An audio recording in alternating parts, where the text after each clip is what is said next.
Това е моето лично свидетелство за това как ми се яви Господ Бог Исус Христос в Истанбул, както и ми се яви и Лукавия. Но първо, това е Библията от 1925 година. И искам да знаете, че това е моето лично свидетелство и че казвам истината и само истината. Затова с ръка на Библията и ръка на сърцето аз се заклевам в моя живот да казвам истината, само истината и нищо друго освен истината. Амин. Нека който има очи да види и който има уши да чуе. Защото глас вика в пустинята: пригответе и изправете пътя на царя. Защото оня, който иде, аз нямам достоинството дори да му развържа сандала. Това е моето лично свидетелство и това е канала на избрания. Нито съм Месия, нито съм избран. Ще ви кажа само едно. Аз съм този, който сочи пътя към него. Аз съм табелата към него. И ще ви оставя сами да прецените. Заклех се пред вас и сега е време да чуете моето свидетелство. Първо ще предам един призив към всички, ще ме прощавате. Искам да помоля всеки един от вас. Бъдете по-добри. Обичайте се, прегръщайте се, уважавайте се на улицата. Бъдете добри един към друг, бъдете толерантни, бъдете братя, защото само това ще ни спаси. Добрината и любовта. Това е единственото нещо, което ще ни спаси. Всичко друго не е за нас. Отървете се от егото си. Чрез егото лукавия ни контролира всеки един. Трябва да бъдем добри и да си помагаме един на друг. Това е истината. И така ще се оправи целият народ, защото ние не зависим от нечия власт. Ние зависим от нас самите, от това как се държим един към друг. И това е начинът да бъдем спасени. Казвам ви всичко това, защото аз съм стигнал до тук, от това, което аз преживявам до ден днешен. И така, нека се върнем към свидетелството. Преди около, не помня колко години беше, точно, близкото минало. Бях в Истанбул. На третия ден, след като разгледах града, насладих се на ресторантите, поговорих много с хората, изключително приятни хора, изключително добри хора, много вкусна храна, прекарах си много добре там. Но на третия ден се прибирам в хотела и си лягам. Вечерта, около 12 без нещо може би беше. Лягам си и какво се случва? Както казах, аз се заклех върху това, което ще ви споделя. Слушайте внимателно и споделяйте това, което ще чуете сега. От лявата, лягам си в леглото и заспивам. Спалната. От лявата страна, горе в ляво, имаше вентилационен отдушник. И както съм заспал, изведнъж се събуждам.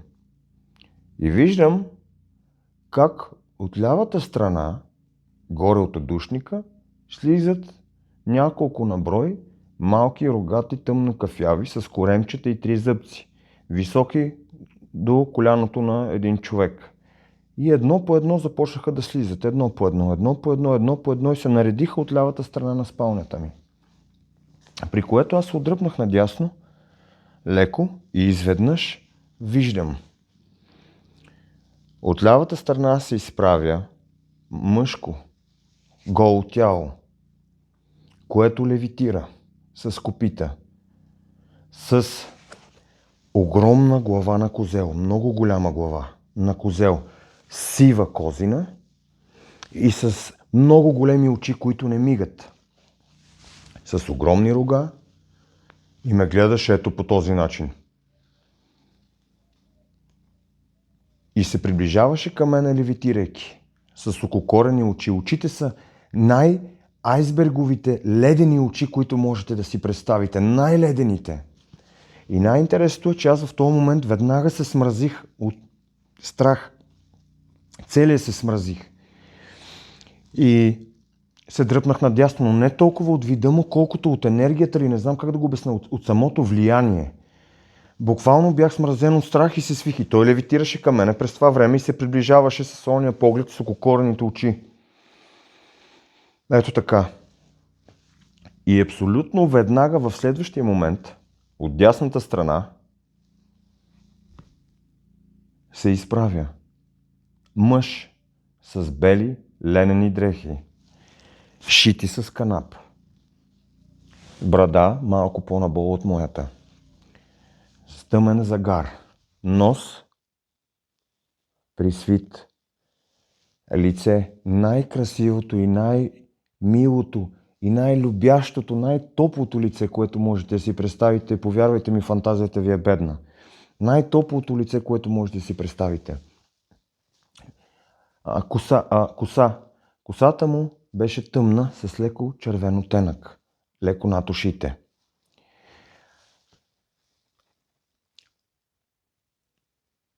И искам да отворя една скоба, че това, което ми се случи в Турция, Истанбул,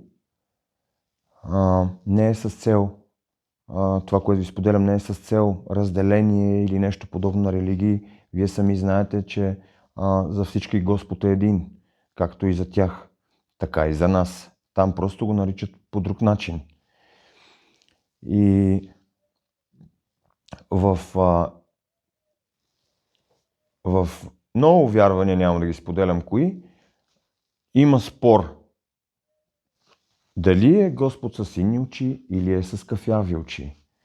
И ще ви кажа, той е с кафяви очи и то най-топлите очи, което можете да си представите. Връщам се към свидетелството ми какво се случи. Той се изправи от дясната страна. Пак ще отворя още една скоба. В много писания пише, дори в мюсюлманските пише, че лошите дела се измерват отляво, а добрите отдясно. Забележете появата. Отляво се появява рогатия, а отдясно Господ Бог Исус Христос. И веднага в този момент, в който той се изправи, аз директно паднах и се свих в нозете му като агънце. Буквално се свих като агънце.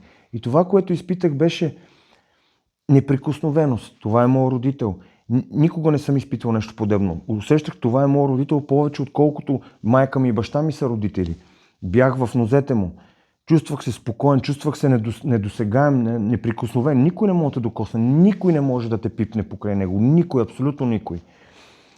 И тогава разбрах защо е описан в Библията като наш пастир. Защото ние сме неговите агънца.